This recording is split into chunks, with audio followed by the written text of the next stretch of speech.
polling places close tomorrow at 7 p.m. Eastern Time. Our MSNBC special election coverage starts at 6 p.m. Eastern Time. Me and Brian Williams and Joy Reid and Nicole Wallace and a cast of thousands, we will all be here. The great Steve Kornacki will be at his board. NBC News reporters will be fanned out across all of the battleground states. We will be ready for the expected craziness and for the unexpected craziness. Again, we will see you starting at 6 p.m. We will be here until the cows come home, and the cows don't know the way home. Rest up. Big day. Do not be afraid. We got this.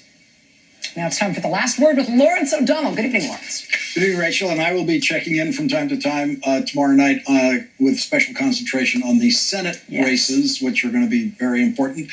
And Rachel, thank you.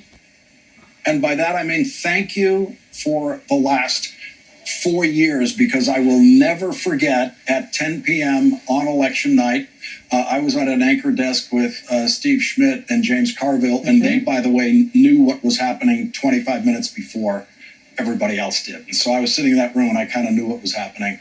And I realized 24 hours from now, I'm going to have to do a show. And I don't know how to do it. But I also knew Rachel was going to have to go first. And so I saw you go out there. I saw you go out there and do it. And when the time came, you turned and smiled to me. And that smile got me through that night. And that smile's gotten me through 4 years. And you've gotten a lot of people through 4 years, Rachel. Thank you very much for getting us to where we will be tomorrow night. You are very kind to say so. I don't deserve one iota of any of that, Lawrence. But it's very kind of you to say. And I do feel like, I know you feel this way too, that it is an incredible honor to be able to be covering something this big and this important, particularly with the colleagues that we have and in the organization that we're in with all of its resources. But it does, we're citizens too, right? We're voters and we're citizens and we have feelings about all of these things. And there are moments like this when whatever's going on in terms of partisan division in the country, it does feel like we are better when we pull together, both as colleagues and as citizens and as people who are scared about the next 24 hours. And being kind is one way to do that. So thank you. Thank you, Rachel. See you tomorrow night. Oh, yeah. Well, I've got a sleeping pill for you tonight, and that comes in the person of Charlie Cook.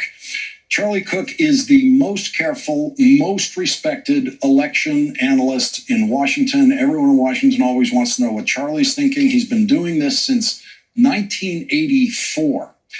And because I respect his judgment completely, I'm going to sleep very well tonight, because Charlie is now saying that it's not a question of will Joe Biden win. Charlie Cook is saying it's just a question of will it be a narrow margin or will it be a landslide. Charlie Cook is saying Nancy Pelosi will add about 10 seats to her majority in the House of Representatives. And Charlie Cook is saying the Democrats will indeed win control of the United States Senate. It's just a question of how big that majority will be. And so, because I trust Charlie Cook's judgment completely, I'm going to sleep very well tonight. I recommend you make exactly the same choice. There is more that we will be getting to in this hour tonight. We have a lineup of experts, beginning, of course, with Steve Kornacki, who will begin for us at the big board tonight. We'll have John Heilman joining in tonight. We also have Yamiche Alcindor, who will be considering for us later in the hour the threshold of history where Kamala Harris stands tonight. And we'll also be joined by the Harris County Clerk, Chris Hollins. He won a lawsuit today in federal court in Texas in which the Republicans were trying to throw away over 127,000 ballots that were cast in Harris County in drive-through voting locations that Chris Hollins set up as a safety measure during this pandemic. Chris Hollins set up safe voting practices in the face of the pandemic, and that got him dragged into court by Republicans in Texas. Chris Hollins will join us later in this hour. And so here we are, finally,